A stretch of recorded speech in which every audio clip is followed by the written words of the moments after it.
2025년 6월 저는 어떻게 살았나 한번 보도록 하겠습니다. 쓰고 벌고 정리는 이렇게 되어 있고요. 통합을 해보면은 총 472만 1181원을 벌었고 수출은 115만 39원이었어요. 통합을 해보면 357만 9142원이 나오고요. 그러나 10월엔 좀 많이 벌긴 벌었네요. 2025년 9월 계좌는 2억 4,793만 7,297원이었고요. 2025년 10월은 2억 6,909만 6,502원으로 2,113만 2,205원이 올랐고요. 현금 채굴은 총 357만 9,142원에 달 수익은 1,755만 3,063원이었습니다. 이게 한국 통합인데 그럼 기념비적인 달이라고 하면 할 수 있게 한국 주식 계좌로만 1억이 넘었습니다. 지금은 한국이 좀 많이 올라왔기 때문에 다시 중국이 좀 더 매력적으로 보여요. 한국이 지수만으로 지금 연중 상승률이 70%가 넘어가고 있는 상황이기 때문에 솔직히 굉장히 많이 올라왔다고 생각합니다. 개별 종목도 아니고 지수가 70% 상승한 거는 말도 안 되게 올랐고요. S&P도 17%는 올랐기 때문에 이것도 정말 많이 오른 편이라 생각합니다. 개인적인 생각으로는 버블 구간에 진입한 것 같아요. 그렇다고 내일 당장 블랙 먼데이처럼 20%씩 떨어진다, 폭락할 거다, 그런 버블 구간은 아니라고 생각하고요. 버블에 들어왔다, 이런 느낌입니다. 버블에 진입했다고 생각하는 이유가 단순히 코스피가 70% 올라서 S&P가 17% 올라서 버블이다 이런 느낌보다는 최근에 주위에 주식하는 사람 치고 돈을 못 벌었다고 말한 사람을 본 적이 없어요. 유튜브를 보면은 주식 유튜버나 투자 유튜버나 코인 유튜버가 아닌데도 투자 수익 인증을 올리는 사람들이 많아졌고, SS나 이런 데다 주식 이렇게 해라, 아니면 나의 수익률은 이렇다, 이렇게 글 올리는 사람들이 많아진 것 같습니다. 그리고 처음에 제 주위 친구들, 주식을 안 했던 친구들이라고 하죠. 그런 친구들이 주식을 시작할 때 저에게 뭐 이것저것 물어보고도 했었는데, 주식이 이렇게 많이 상승하고 상승하는 도중에 레버리지나 아니면 다른 개별 상품들, 개별 주식들 이런 거로 큰 수익을 얻은 친구들이 일단은 정치 같은 거니까 각자 알아서 하는 거다, 너는 이제 그만 말해라, 거의 이제 아봉하라고 하죠. 그래서 친구들 묻기 싫다는데 카톡이나 이런 데 그만 말하고 있고요. 유튜브는 저의 개인적인 공간이니까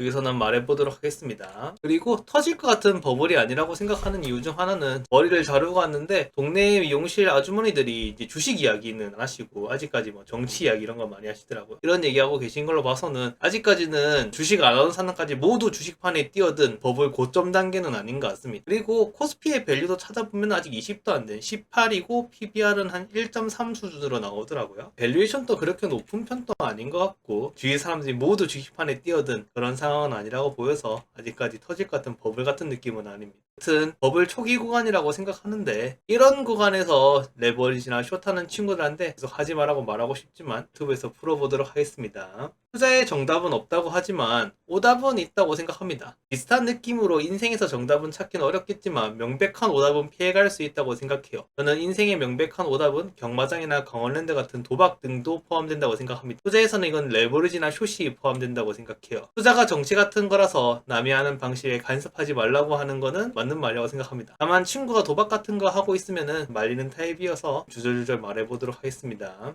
자, 첫 번째, 레버리지. 왜 레버리지를 하지 말라고 할까? 레버리지 베스트 상품들은 왜 일반 상품에 비해서 불리할까요? 투자에서 수익률은 더하기 평균이 아니라 곱셈 평균이기 때문입니다. 10 플러스 10 플러스 10 하고 0이 나와서 평균을 내보면 7.5가 되는 곳이 아니라 10, 10, 10, 0이 나오면 평균이 0이 되는 곳이죠. 100번 잘하다가도 한 번 0이 뜨면 제로가 되는 곳이기 때문에 절대 0이 뜰 만한 투자를 하면 안 됩니다. 이게 레버리지 숏이나 빚내서 투자하는 등이 포함되겠죠. 곱셈 평균은 하락 수치가 커지면은 원래의 수치로 돌아오는, 올라갈 때 필요한 수치는 훨씬 많이 필요하기 때문에 낙폭을 줄이는 것이 굉장히 중요합니다. 그런데 레버리지는 보통 수수료도 더 세죠. 더 수수료를 내면서 최대 낙폭을 키우는 플레이를 한다. 특수한 상황이 아니라면은 그냥 수학적으로 고려를 전혀 하지 않은 도박꾼이 된 겁니다. 수학적으로 불리한 플레이를 하면서 투자는 개인 성향이라 이렇게 말하는 거는 솔직히, 그래서 친구들 다 죽방 돌리고 싶긴 하지만 나이도 다 30줄 넘었기 때문에 그러지는 못하고 말로 더 하도록 하겠습니다. 예를 들어서 만원에서 10% 하락하면 9,000원이 됩니다. 여기 다시 만원이 되려면 10% 상승하면 될까요? 여러분 계산하면 어떻게 될 것 같습니까? 될 것 같아요? 9,000원에서 10% 상승하면 900원이 상승하기 때문에 9,900원이 됩니다. 신기하죠? 먼저 상승해서 만원에서 11,000원이 되었다고 해도 10% 하락하면 1,100원이 차감되어 9,900원이 됩니다. 이렇듯 곱셈 평균에서는 하락 수치보다 더 높게 상승해야 그나마 기본을 유지할 수 있는, 하락 수치가 커지면 커질수록 이 필요한 상승 수치는 기하급수적으로 더 늘어나게 돼요. 예를 들어 10% 하락하면은 11.11% 정도의 상승이 있다면 원가가 되는데 50% 하락하면은 상승률은 무려 100%가 필요하게 돼요. 90%가 하락하면은 1000%가 필요하죠. 100% 하락하면은 상승률은 무한대를 끌고 와도 원가가 될 수 없습니다. 0에는 뭐를 곱해도 0이 되기 때문이죠. 그래서 최대 낙폭을 늘리는 플레이를 하면 절대 안 됩니다. 최대 낙폭을 늘리는 레버리지를 절대 하면 안 된단 말입니다. 예를 들어서 이런 가상의 주식이 있다고 생각해 봅시다. 만원에서 10% 상승과 9% 하락을 반복하는 주식이 있다고 제가 가정해 보겠습니다. 계속 그렇게 반복하면 주가는 아래와 같이 움직이게 됩니다. 단기 우상향하게 되죠. 근데 내가 만약에 동일한 주식을 2배의 레버리지를 탔다. 그래서 20% 상승 18% 하락을 반복한다 가정해 봅시다. 낙폭이 커졌다는 이유만으로 이제 원가로 돌아가거나 아니면 더 상승할 수 있는 수치에 못 미치기 때문에 장기 우하향하게 됩니다. 낙폭이 커질수록 상승폭이 훨씬 더 많이 필요하기 때문에 레버리지가 커질수록 더 불리한 투자가 됩니다. 그리고 레버리지는 일반 주식에 비해서 운용 수수료도 더 내고 사야 되기 때문에 사실상 훨씬 더 불리합니다. 그렇듯 레버리지는 장기 투자도 할 수 없는 시간을 나의 적으로 만드는 투자이기 때문에 상당히 피곤하고 어렵습니다. 일반 투자처럼 그냥 넣어두고 몰랑 하고 몇 년씩 묻어두고 이런 게 불가능해요. 그리고 수학적으로도 불리한 투자라는 걸 방금 말씀드렸었죠. 그렇듯 레버리지를 보통 하는 이유가 단기간 내에 빠르게 2배, 3배의 속도로 물을 끌어모으기 위해서 하는 경우가 많을 텐데 그냥 너무 급하면은 오히려 달아나는 것 같습니다. 사실 여유가 없는 상태에서 여유를 가지라고 말하는 것만큼 어이없는 말도 없긴 하지만 어쩔 수 없이 억지로라도 좀 여유를 비틀어 만들어내는 게 필요한 것 같아요. 약간 2보 전진을 위해서는 한 보 후퇴하듯이 숨 고르듯이 투자를 해야 한다고 생각합니다. 두 번째는 숏입니다. 또 숏은 왜 하지 말라고 할까? 숏만큼 사실상 이렇게 얼척없는 상품도 없습니다. 원래 주식이란 거는 상승은 무한대고 하락률은 겨우 100%밖에 안 되는 그런 게임입니다. 그런데 숏은 상승은 100%가 마지노선이고 하락은 무한대인 게임으로 바꿔서 하는 플레이입니다.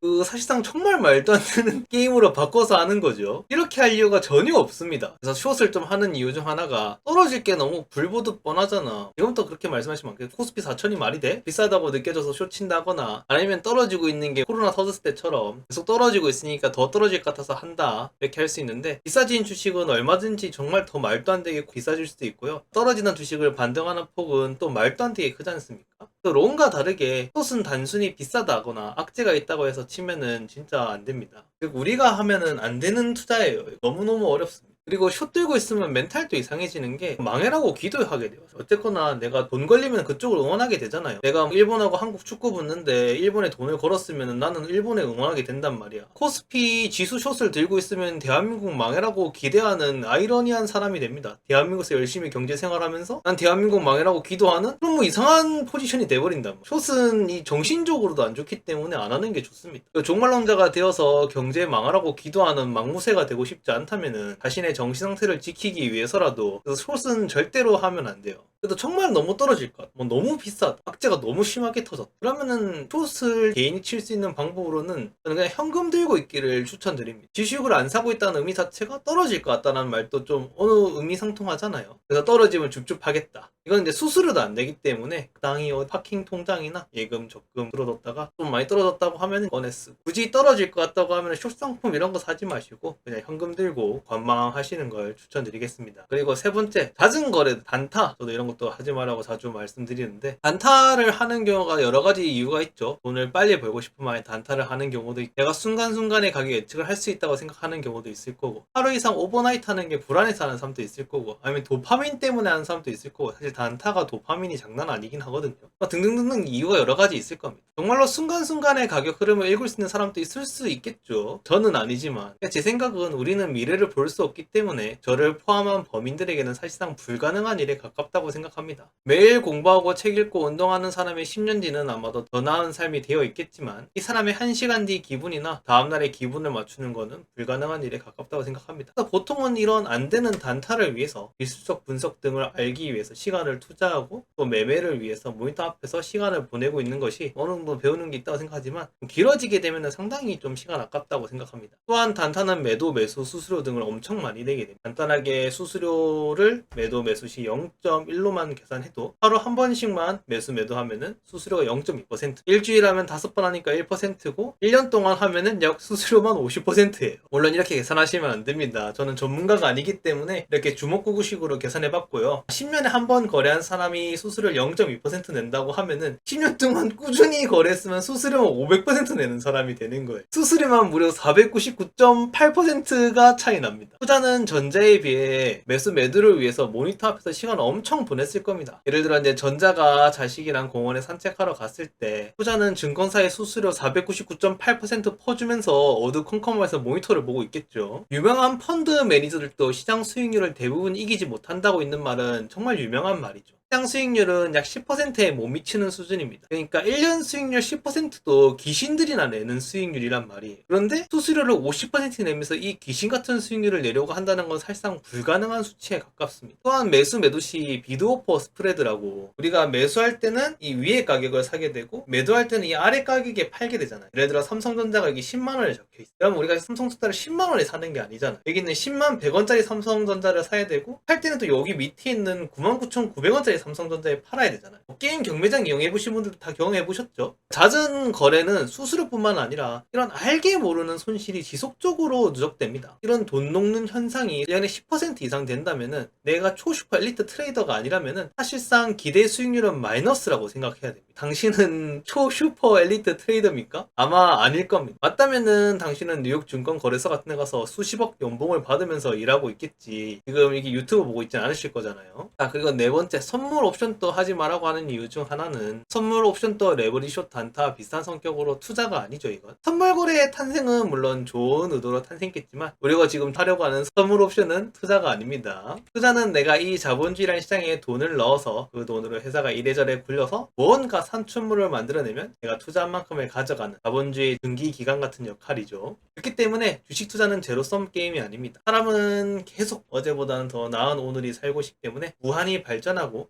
계속 더 나은 실물이 나오게 됩니다. 플러스 게임이란 거죠. 하지만 선물 옵션은 누군가 잃어야 누군가를 버는 제로섬 게임입니다. 사실상 증권사에서 수수료도 떼갔기 때문에 이 수수료를 제하면 마이너스 게임입니다. 그리고 이런 게임에 개인인 내가 참가해서 고래들을 헤쳐먹겠다라는 생각이 굉장히 위험합니다. 그리고 등 터지는 소리니까 그냥 여기는 얼씬도 안 하는 게 좋습니다. 자, 그리고 다섯 번째, 개별 종목, 명 개잡주라고 하죠. 사실상 우리가 개별 종목 사는 것도 굉장히 어렵습니다. 애플이 지금까지 정직하게 잘해왔으니까 앞으로도 꾸준히 잘하겠지. 그러니까 난 애플에 돈 넣겠어. 이런 건 굉장히 일리 있는 생각처럼 보이죠. 주식이란 게 제일 먼저 리스크를 가져가고 회사에서 쓸 거 다 쓰고 남은 것을 우리가 가져가는 형태죠. 그렇기 때문에 굉장히 신중하고 정직하게 나를 위해서 일해줄 회사를 선정해야 됩니다. 그래서 어디 개잡주에 투자하는 것은 상당히 어렵습니다. 물론 개잡주로 정말 대성을 이뤄낼 수도 있겠죠. 순식간에 수십 배의 잭팟을 터트릴 수도 있습니다. 하지만 이는 심하게 죽방론과 좀 비슷하다고 생각하는데, 길거리에서 아무에게나 이게 죽방 날렸는데 그 사람이 도둑이어서 내가 표창장을 받았어. 그렇다고 해서 내 행동이 잘한 행동은 아니잖아요. 그러니까 잘한 행동이라 생각해서 계속 반복하면은 얼마 안 가서 감방 가게 될 겁니다. 마찬가지로 개잡주에 투자해서 순식간에 수십 배 벌었다고 계속 개잡주에 인생 걸면은 얼마 안 가 인생 파산하게 될 겁니다. 대형주도 사실 상당히 어렵죠. 애플에 투자하는 것은 상당히 일리 있어 보인다고 말했지만 10, 20년 전에는 IBM이나 노키아에 투자하는 것이 상당히 일리 있게 보였습니다. 그래서 결론은 돌고 돌아서 우리 개인이 할 수 있는 투자는 지수 투자 정도밖에 남지 않았습니다.